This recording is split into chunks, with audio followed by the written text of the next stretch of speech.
Welcome to the Learning Circle. My name is Emily, and I'm a parent navigator from EMBARC. EMBARC stands for the Ethnic Minorities of Burma Advocacy and Resource Center. Our lesson today comes from EMBARC in collaboration with the Your Journey Together program. I will lead our group today through this video, and the parent navigator with you can help discuss and answer questions you may have. They are not an expert in everything, so they may not know all of the answers to your questions, but they will share with you what they know. If you ask a question and they don't know the answer, they will find out for you. We are here to learn together and learn from one another. We want the Learning Circle to feel like a family of support for you. Please pause this video and go around the room and introduce yourselves. Before we get started, let's remember our group rules so we can learn and enjoy our time together.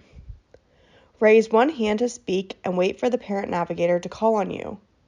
It is good to ask questions when we do not understand something. We will keep confidentiality. If someone tells us something personal and private, we will not tell others who are not in our learning circle. We will start our journey together with the first module, which introduces us to the idea of resilience. First, we will learn about how early child experiences follow us throughout life and reflect on what our child's early life experiences have been. All people have had challenges and bad experiences in their lives as well as positive experiences. All of our children have probably had some negative experiences as well as positive things in their lives. These positive things help protect them and keep them safe despite these negative experiences.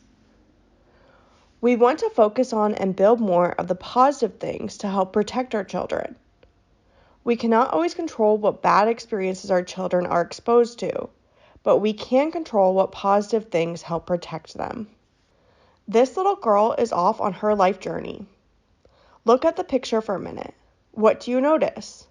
Can you describe some things you see in the picture? Great. Some of the things that you might notice about the picture is that the little girl has other people with her. It looks like there is another child, maybe a sibling and an adult, maybe a parent with her. We might notice that she is dressed well to protect her from the cold. And we might notice that her suitcase has hope in it. Hope for a good future is something we all want for our children. We can help our children have hope by adding positive experiences into their lives. We can think of the suitcase the little girl is carrying as an example of all the things we carry with us in life. Imagine that the girl's suitcase is full of all of her experiences, both good experiences and bad experiences. The little girl will carry all the things in this suitcase with her for all of her life. What she has in her suitcase will have a big influence on her future. Because our children carry the experiences they have with them in the rest of their lives, we want to make sure we pack good things or good experiences in their suitcase so that they can have a better future. We cannot take away the bad experiences that our child has had. Life will always have challenges and hard experiences that we have to overcome. But we can teach our children ways to handle these bad experiences and help to fill their lives with good experiences to give them hope for the future. Let's talk for a minute about some positive experiences your child has had so far. These might be experiences like having a mother who plays with her, having a grandmother who cooks her good food, or having lots of friends and support at her church or temple. What are some examples you can think of for your children? There also may be some negative experiences or risks that your child could be carrying in their suitcase. Some examples are they might not have had a father in their life, they might not have as many toys as other children, or they might struggle developmentally compared to children their same age. Many of these challenges or risks may be things we cannot control, but we have more control over filling our child's suitcase with good experiences. What are some examples you can think of for your children of some negative experiences they have had? Our child may have a mix of positive and negative experiences. It may not be possible to reduce negative experiences our child has, but we can always add new positive experiences. Keep thinking about what good experiences we can try to fill our child's suitcase with. One of the best good experiences we can pack in our child's suitcase is resilience. Let's talk about what resilience means. I'm going to hand out rubber bands and then we will play with them. What are some ways you would describe a rubber band? Some ways that you might describe a rubber band are stretchy, flexible, and adaptable. A rubber band can be stretched very far but still bounce back. Rubber bands can stretch far without breaking. In a similar way, people can be stretched far by difficult situations and still not break. Rubber bands can also be flexible and do many important things. Like rubber bands, people can adapt to different situations and change as they need for those situations. One word we can use to describe a rubber band is resilient. The word resilient means that something is adaptable and able to go back to its regular form even after difficult situations. In an ideal world, we would not have so many difficult things that we need to bounce back from. However, in reality, we all face difficult situations in our life that require us to be resilient, so it is a good quality to build. All people experience difficult situations and negative events in life. People with a lot of resilience are able to recover from these bad things better and move forward towards a happy and successful life. Resilient people have strengths that help them succeed despite challenging situations. We call these strengths protective factors because they help protect us from harm when we experience difficult situations. These protective factors cannot prevent bad things from happening, but they can help us handle bad situations in healthy ways. For instance, being hopeful does not mean that a person will never experience the death of a loved one. However, being hopeful can help a person experiencing grief after the death of a loved one to move forward in life despite that pain. We can think of protective factors like an umbrella. They do not make the rain stop, but they protect us from getting wet. Protective factors, or our children's strengths and positive experiences, can help make children resilient because they can help balance the risk factors that children may face. We can use the idea of a scale to think of how to create a balance between risk and protection. When a child has a lot of things on the risk side of the scale and the scale is tipping more to the left, it could make them more vulnerable and less likely to find success and happiness in life. However, the good news is we can tip the scale towards the likelihood of a more positive future if we provide more positive factors to counterbalance the risk. When we did the suitcase activity, we talked about how all children have both negative and positive experiences packed in their suitcases. We can think back to that activity to think of some of the challenges that our children face and put them on the left side or risk factor side of our child's scale. With only risk on the scale, we can see that the scale will be tipping towards a probable negative life outcome. However, there have also been positive experiences that have protected your child from harm. Can you think of some of the things that protect and keep your child safe from harm? What are some of the good things that happen in your child's life, or some of the strengths that they have? Great. As we add things to the right of the scale, we can imagine the scale tipping to the right to a more positive life outcome for your child. All the things that put our child at risk or protect them come from one of three places: your environment, your family, or within a person themselves. For instance, a risk factor that comes from the environment might be being a refugee and having English as a second language. A protective factor that comes from the environment could be a strong church or temple community that cares for one another. Next, we can think about risk and protective factors that come from a family. For instance, a risk factor may be if parents are in an unhealthy relationship where the parents fight a lot. But a protective factor could be an older sibling who provides care and safety for their younger sibling.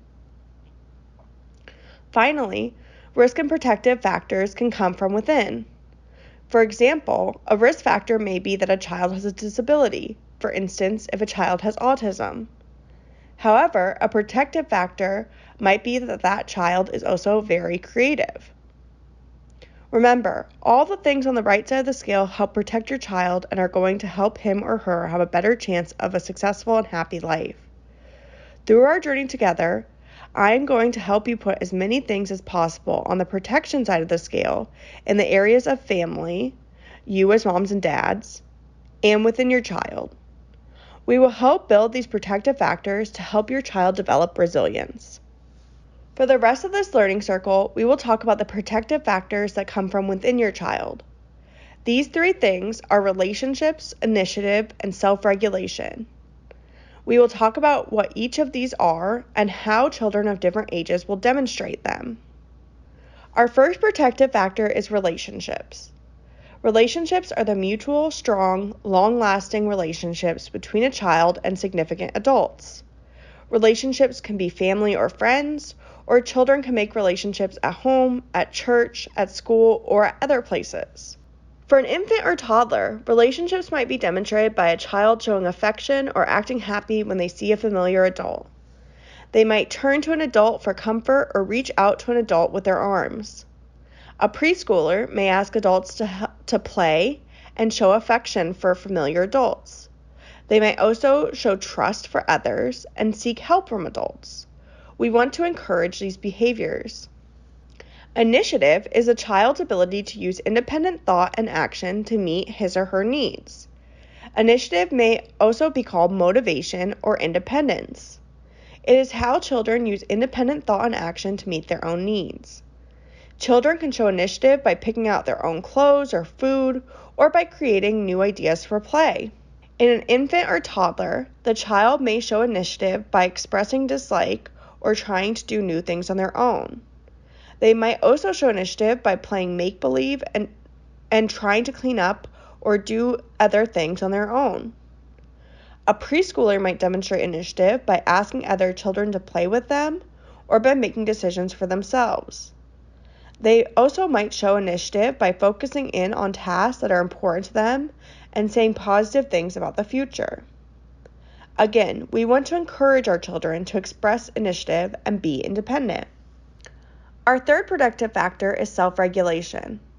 Self-regulation is how we calm ourselves down when we have difficult emotions and act in appropriate ways.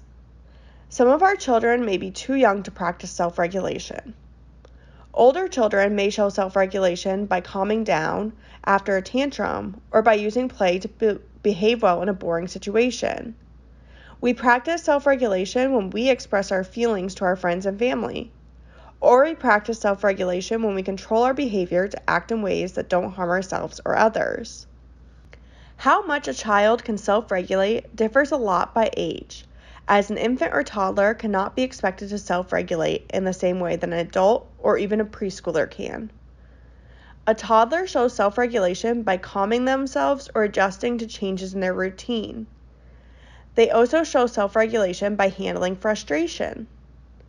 A preschooler can show self-regulation by sharing and by cooperating and playing with others. They can also show self-regulation by listening to others or accepting a second choice. Now we will talk about how we can strengthen our child's protective factors in our everyday activities. To do this, we are going to put on our resilience classes so that we can see where we can promote resilience. We don't need to buy specific toys or things to help our children practice being resilient. We can help increase their protective factors in our everyday activities when we wear our resilience classes. We can help them strengthen their relationships, initiatives, and self-regulation every day in our regular lives if we wear our resilience classes. We already do these activities that help build our protective factors, though we might not only notice these things when we are wearing our resilience classes. I know that all of you already do a lot of things in everyday life to build your child's relationships. Some examples might be eating dinner as a family and talking about your day, or your child playing with their brother or sister or cousin. So I want us to think of ways that we can build our child's 3 protective factors in our everyday life. We will focus on one area of our lives for now. Today we are just going to talk about our kitchen table and chairs as a place where children can improve their relationships, initiative, and self-regulation. First, we are going to discuss relationships. Can you think of something you do in everyday life that help build your child's relationships using a table and chairs? How could you use a table and chairs as a place to socialize and build relationships? Great. Some examples might be eating meals at the table together or playing a game on the table. Next, we will discuss how we can promote a child's initiative or independence using a table and chairs. What are some activities your child could do at the kitchen table that help build their initiative or motivation and independence? Some examples could be letting your child draw at the table or having your child help clean up before or after meals. Great job so far. Our next protective factor is self-regulation, which, if you remember, is our ability to control our emotions and behave in appropriate ways. What are some ways our children could practice self-regulation at the kitchen table? Great. Some examples might be your child eating what you ask without throwing a tantrum, or sharing their crayons with their brother or sister while drawing at the table. Keep in mind, young children cannot be expected to behave and self-regulate as much as older children. We did this activity and thought of what we can do at the kitchen table to strengthen our children's protective factors. Can you think of another space where you can wear your resilience glasses and improve your child's relationships, initiative, and self-regulation? Some examples might be in the car, at the park, or in the bath. When you join us for our next learning circle, we will discuss how you can build your child's protective factors in other ways and in other places. Thank you for joining this learning circle where we learned about resilience and protective factors. When you join us for the next learning circle, we will discuss how you can build your child's protective factors in other ways and in other places.